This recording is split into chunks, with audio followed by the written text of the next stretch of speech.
अस्सलाम वालेकुम। हिस्सा शायरी हम लोग शुरू किए थे। हिस्सा शायरी में मिर्ज़ा मोहम्मद रफ़ी सौदा और उनकी गज़ल की तशरीह भी हम लोग पढ़ चुके हैं, है ना। आज शेख मोहम्मद इब्राहिम ज़ौक़ को देखते हैं, ठीक है ना। शेख मोहम्मद इब्राहिम ज़ौक़ के गज़ल की तशरीह भी करेंगे, लेकिन इनके गज़ल को तशरीह करने से पहले हम लोग शेख मोहम्मद इब्राहिम ज़ौक़ को पढ़ लेते हैं, समझ लेते हैं, ठीक है। ध्यान से देखो तुम लोग, अपनी अपनी किताब, एक एक लफ्ज़, एक एक जुमला ध्यान से, है ना। शेख मोहम्मद इब्राहिम ज़ौक़। शेख मोहम्मद इब्राहिम ज़ौक़ पैदा हुए थे 1789 में और 1854 में इनका इंतकाल हुआ। शेख मोहम्मद इब्राहिम नाम और ज़ौक़ तखल्लुस था।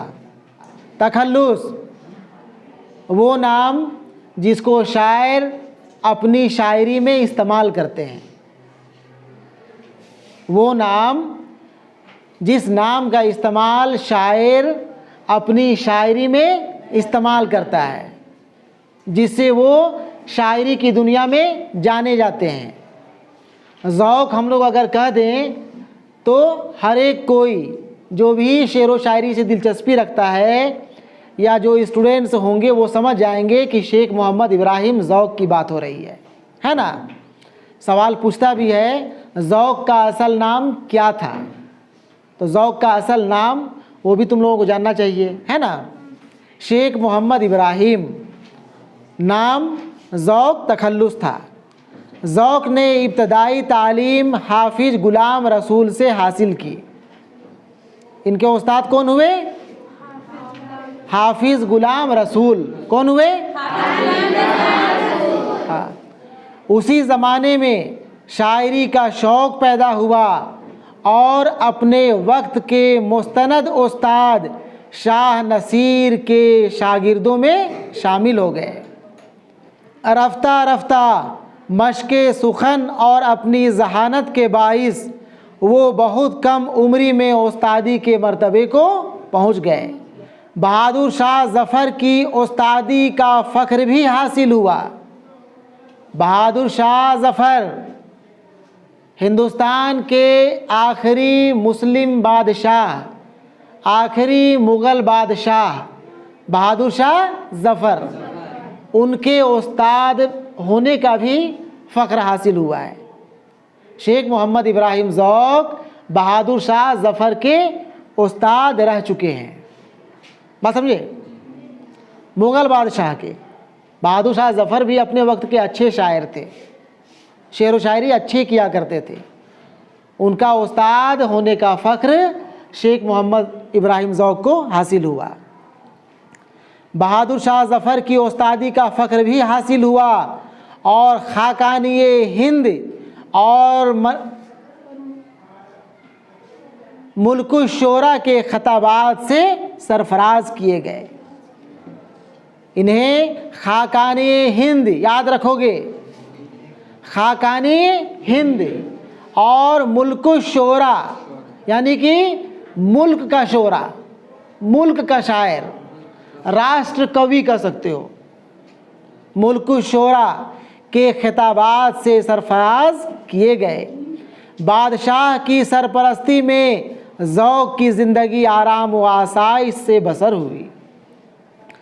ज़ौक़ को मौसीकी और इल्मे नुजूम से काफ़ी दिलचस्पी थी। अरबी व फ़ारसी और दिगैर मशरिकी उलूम के आलिम थे। आलिम जानने वाले को कहते हैं, आलिम के माने जानने वाला।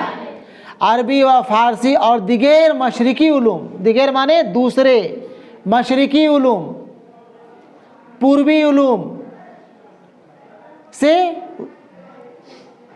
मशरिकी उलूम के आलिम थे, लेकिन उनका असल कमाल उनकी शायरी से ज़ाहिर हुआ। शायरी उनकी माश का ज़रिया बनी और यही फ़न उनकी कदर व कीमत का वसीला भी साबित हुआ। शायरी उनकी माश का ज़रिया बनी यानी कि रोज़गार का साधन भी बना, रोज़गार का ज़रिया बना। शायरी शेर सुना सुना करके बादशाहों को या और दूसरी मजलिस मजालिस में महफिलों में इन्हें अच्छी खासी आमदनी हो जाया करती थी। ठीक है ना। तो ज़रिया माश भी शायरी बनी और यही फ़न उनकी कदर व कीमत का वसीला भी साबित हुई। और यही फ़न शेर व शायरी के वजह से ही, शेर व शायरी के बिना पे ही इन्हें लोग जानने लगे, इनकी कदर व कीमत की गई, इनकी इज़्ज़त की गई। ज़ौक़ ने मुख्तलिफ़ असनाफ़ सुखन में तबाह आज़माई की, कसीदा उनका असल मैदान है। इसको ज़हन में रखना। ज़ौक़ का असल मैदान मुख्तलिफ़ असनाफ़ सुखन में, यानी कि शायरी की जो भी सिन्फ़ है, हम्द, नात, मनक़बत, क़ता, गज़ल, नज़्म, मरसिया, मसनवी, ये तमाम सिन्फ़ शायरी की सिन्फ़ है। इसमें से इनका असल मैदान कसीदा था। क्या था? कसीदा था। ज़ौक़ ने मुख्तलिफ़ असनाफ़ सुखन में तबाह आज़माई की, कसीदा इनका असल मैदान है। इस सिन्फ़ में सिर्फ़ सौदा उनसे आगे हैं। इस सिन्फ़ में यानी कि कसीदा के मैदान में सिर्फ़ अगर इनसे बड़ा नाम है तो सौदा का है। किनका नाम है? सौदा का है। सौदा का गज़ल हम लोग पढ़े थे ना, हम लोग को सौदा का गज़ल पढ़ना था। ठीक है। लेकिन सौदा असल में बड़े शायर, सबसे बड़े शायर कसीदा के हुए हैं।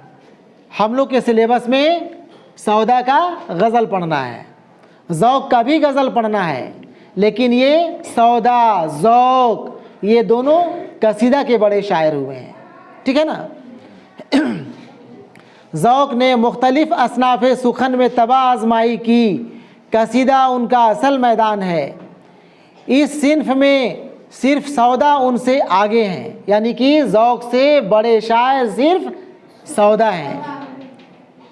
उन्होंने अपने कसीदों में शौक़त अल्फाज, बुलंद ख़याली और मानी आफरीनी के साथ मुख्तलिफ़ उलूम की इस्तिलाहात से भी काम लिया। ये उनकी शेरी खुसूसियत है। अब शेरी खुसूसियत अभी समझाने जाएंगे, मुंह फाड़ना शुरू कर दोगे। ये इनकी शायरी की खुसूसियत है, खूबी है। क्या? उन्होंने अपने कसीदों में शौक़त अल्फाज, बुलंद ख़याली और मानी आफरीनी के साथ मुख्तलिफ़ उलूम की इस्तिलाहात से भी काम लिया है। बाद में जब इंटर BA MA करोगे तो समझोगे इनकी शायरी की क्या खूबी है, क्या खासियत है, क्या खुसूसियत है। ठीक है ना। अभी चल आगे बढ़, ख़त्म करते हैं इसको। गज़ल गोई में भी ज़ौक़ का एक ख़ास मुकाम है। ज़ुबान पर कुदरत, बयान की सलासत, रोज़मर्रा और मुहावरे पर अपनी गिरफ्त के लिहाज से वो मुमताज़ हैं। ठीक है ना। यहाँ पे इनकी हालात ज़िंदगी है और इनकी शेरी खुसूसियात है। शेर जो लिखा करते थे, जो वो गज़ल लिखे, जो कसीदा लिखे, या और भी शायरी की दूसरी सिन्फ़ में हाथ उठाए, कलम उठाए, तो उसमें वो किस तरह की शायरी किए, यही यहाँ पे दिया हुआ है। उनकी शेरी खुसूसियात के ऊपर ज़्यादा माथा पेची नहीं करना है। इनका तुम लोग को अगर याद कर लेना है तो इनका तारीख़ पैदाइश, कब पैदा हुए, इनका असल नाम क्या था, इनके उस्ताद कौन थे और ये किनके उस्ताद थे। बात समझ गए ना। 4-5 जुमला, 4-5 सेंटेंस लिखोगे, बात ख़त्म हो जाएगी। असल में ये भी याद रखना है, समझना है कि असल में ज़ौक़ कसीदा के शायर थे। ठीक है ना। गज़ल तो ज़रूर ये कहे और गज़ल में भी नाम कमाए, और हम लोगों को इनका गज़ल ही पढ़ना है, लेकिन असल में बड़े शायर और नाम अगर कमाए ये, तो कसीदा गो की हैसियत से कमाए। ठीक है ना। यही सब इनका बात ज़हन में रखना है, बाकी और कुछ नहीं है। ठीक है। इसके बाद गज़ल हम लोग पढ़ेंगे, गज़ल की तशरीह कर लेंगे। ठीक है। चलो ठीक।